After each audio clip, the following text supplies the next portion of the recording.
Hari ini kita akan berhadapan dengan seorang rasul yang adalah Farisi dari Farisi, yang adalah orang yang paling terdidik dalam hukum Taurat, yang paling pintar dalam keagamaannya, yang paling hebat dalam praktiknya, tapi ia buta rohaninya.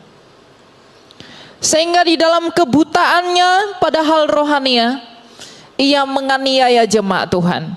Ia berpikir dengan menganiaya jemaat orang Kristen, dengan menganiaya Kristus, dengan menganiaya jemaatnya, ia sedang berbuat bakti bagi Allah. Dan semangat yang seperti Rasul Saulus ini, itu sedang bangkit hari-hari ini untuk menganiaya orang kudus milik Allah. Dan ternyata Tuhan tidak membiarkan Saulus di dalam kesaulusannya, yang adalah Farisi dari Farisi, pembunuh orang percaya. Tapi Tuhan datang untuk menghardik Saulus dan mengubahkannya menjadi Paulus. Ketika Kristus datang, ketika Saulus dalam perjalanannya ke Damsyik, Tuhan Yesus datang di dalam kasih karunia-Nya menemui Saulus dan berkata, "Saulus, Saulus, mengapa engkau menganiaya aku?" Di dalam pertemuan itu, Rasul Saulus yang begitu sombong, dia yang begitu congkak, dia yang begitu angkuh dalam semangat keagamaannya, kesombongannya dijatuhkan oleh Tuhan. Dan ketika dia dijatuhkan, dia mengerti dia sedang berhadapan dengan siapa. Saat itu ia berhadapan dengan suara yang berbicara kepadanya, yaitu Yesus Kristus. Apa yang Rasul Saulus terima? Matanya dibutakan.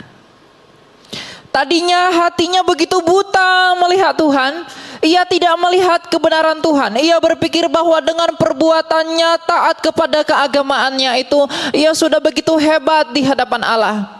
Bukankah ini mencerminkan beberapa dari kita? Kita berpikir kita suci, kita berpikir kita benar, padahal sebenarnya kita buta, tidak mengerti kehendak Allah. Tetapi ada satu hal dari pengalaman Rasul Paulus yang perlu kita teladani, bahwa ternyata ketika Tuhan meremukkan Rasul Paulus, itu adalah kasih karunia.